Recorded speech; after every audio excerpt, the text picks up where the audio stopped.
Kyle umamin na sa lihim na pagtingin nito kay Catherine Bernardo. Isang bagong eskandalo na naman ang yumanig sa mundo ng showbiz. Alden Richards, hindi napigil ang magalit matapos ang di umano'y paghipo ni Kyle Echari kay Catherine Bernardo. Ayon sa ulat, naganap ang insidente sa isang private event kung saan parehong inimbitahan sina Catherine at Kyle.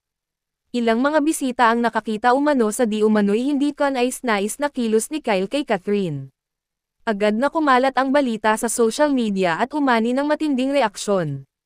Isa sa mga pinakaunang naglabas ng pahayag ay si Alden Richards. Ayon sa mga malalapit kay Alden, galit na galit siya sa nalaman. Si Alden, na kilalang malapit at espesyal kay Catherine, hindi na itago ang kanyang emosyon.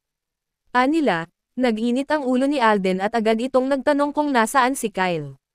Hindi umano matanggap ni Alden ang ginawa ni Kyle, lalo't mataas ang respeto niya kay Catherine. Nagpaabot pa raw si Alden ng mensahe kay Catherine para aluhin ito.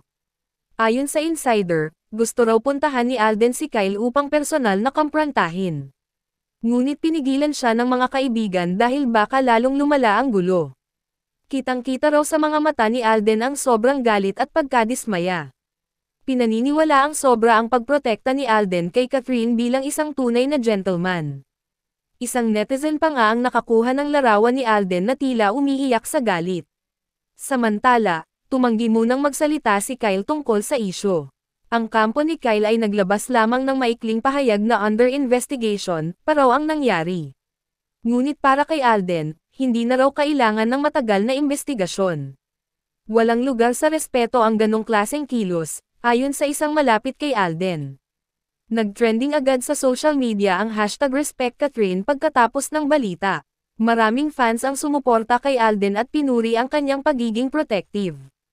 May mga nagsasabing Alden deserves someone who respects women deeply. Sa kabila ng galit, pinili pa rin daw ni Alden ang legal na proseso. Ipinag-utos daw ni Alden sa kanyang abogado na pag-aralan ang posibleng kaso laban kay Kyle. May mga lumalabas na balita na baka maghain din sila ng reklamo para kay Catherine. Ngunit wala pang opisyal na kumpirmasyon mula sa kampo ni Catherine. Samantala, abala si Catherine sa kanyang personal na healing process matapos ang nangyari. Napabalitang nagdesisyon siyang magpahinga muna sa ilang showbiz commitments. Pinuri ng marami ang pagiging matatag ni Catherine sa gitna ng kontrobersya. Habang si Alden naman, hindi raw bibitawan ang laban para sa hustisya. Sa isang private message, sinabi ni Alden, "Hindi ako papayag na hindi siya maprotektahan." Ang mga fans ng Catden ay nagpakita rin ng matinding suporta. Trending din ang #JusticeForCatherine sa Twitter at Facebook. Marami ang humihiling na magkaroon ng full investigation sa insidente. Habang ang ilang fans naman ay nanawagan ng boycott laban kay Kyle. Naglabas ng statement ang Star Magic na iniimbestigahan nila ang pangyayari. Ayon sa statement, hindi nila kinukonsinti ang anumang uri ng harassment. Ang kampo ni Alden ay nagpadala rin ng liham sa management para ipahayag ang kanilang hinaing. Marami ang naghihintay kung paano tatapusin ng mga partido ang isyu. Samantala, si Kyle ay nananatiling low profile matapos ang eskandalo. Walang bagong post si Kyle sa kanyang social media accounts. Marami ang nagtataka kung bakit hindi pa siya naglalabas ng public apology. Si Alden naman ay nagpaabot ng pakiusap sa kanyang mga taga-suporta na maghintay sa tamang proseso. Pero ayon sa mga insiders, hindi basta-basta bibitawan ni Alden ang isyong ito. Para kay Alden, higit pa ito sa karera, usapin ito ng dignidad at respeto sa babae.